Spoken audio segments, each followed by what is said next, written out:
is just simply not enough to get by. All right, Kristen Holmes, thank you so much. Let's talk further on all this. Democratic strategist and co-founder of the Progressive Change Committee, Adam Green, and CNN political commentator and former Republican representative of Utah, Mia Love. Good to see you both. All right, so Mia, you first. You heard the president's team arguing that there is nothing to see here. You know, it's China who will be suffering the most in this trade war. Do you see it that way? Right. Well, I think that he has a growing problem. You've got the farmers that have been supportive of the president.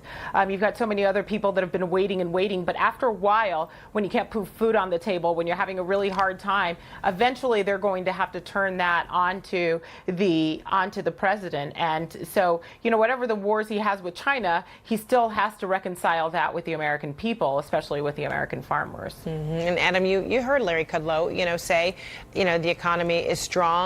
We are not heading towards a recession. So how will that strategy, play out if indeed the economy takes a turn? And, last week was a little topsy-turvy, with the markets. Yeah. Well, there are some indicators that the economic elites in both political parties look at. And then there are the economic realities that regular people face and feel.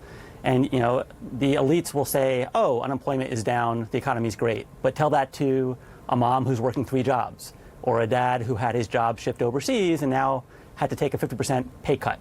Tell that to a farmer who's working longer hours and having his or her market gobbled up by big ag monopolies. This is really a message that many Democratic candidates, including Elizabeth Warren, are mentioning on the campaign trail, that the economy, while it being debated in economic elite circles, really consistently has not been working for working people, and that's where Democrats need to focus their energy. And frankly, it's where Trump focused his energy in 2016 as he riled up so much anxiety. And the president, has had a lot of support, along the Farm Belt. But then, you heard the one farmer, and here he is again, who is on the front lines of this trade war, describing the kind of impact that it's having. Take a listen.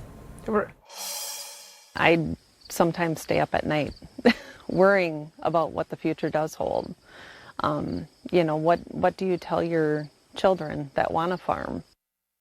All right, different farmer, but very similar sentiment. The worry about, really putting food on the table, and the worry about the next generation of farmers.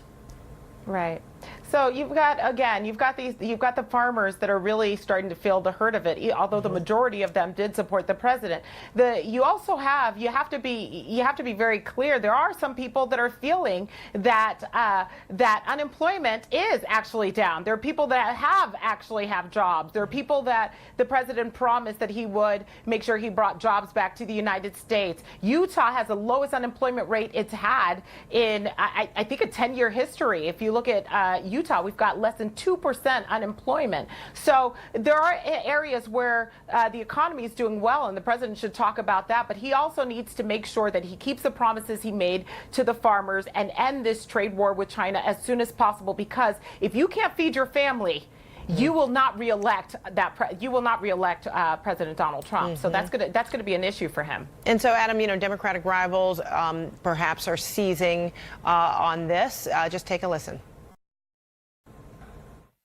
I'm concerned because I think NAFTA 2.0 is a disaster. I think it was a giveaway to drug companies in Mexico. It's going to harm our jobs. President Trump said no bad trade deals. Not only has he entered into them, but he started a trade war with China. It's also a fool's errand to think you're going to be able to get China to change the fundamentals of their economic model by poking them in the eye with some tariffs. And by the way, despite all of the noise from that previous interview, there's some basic facts here that you can't escape.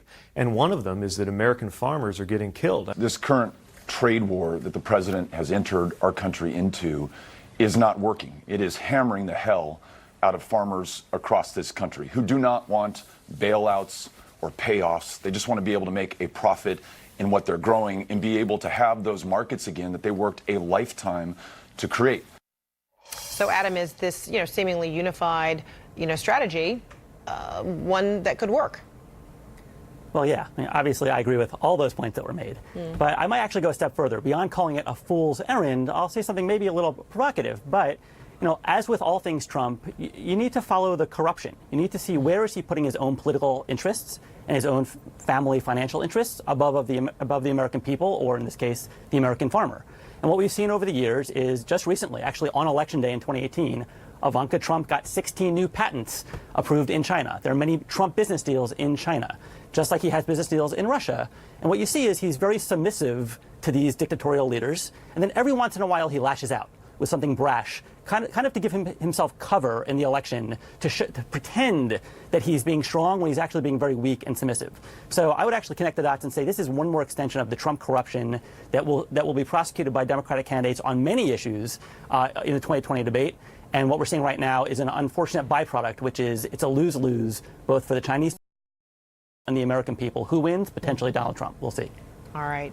We'll leave it there. Adam Green, Mia Love, thanks to both of you. Appreciate it.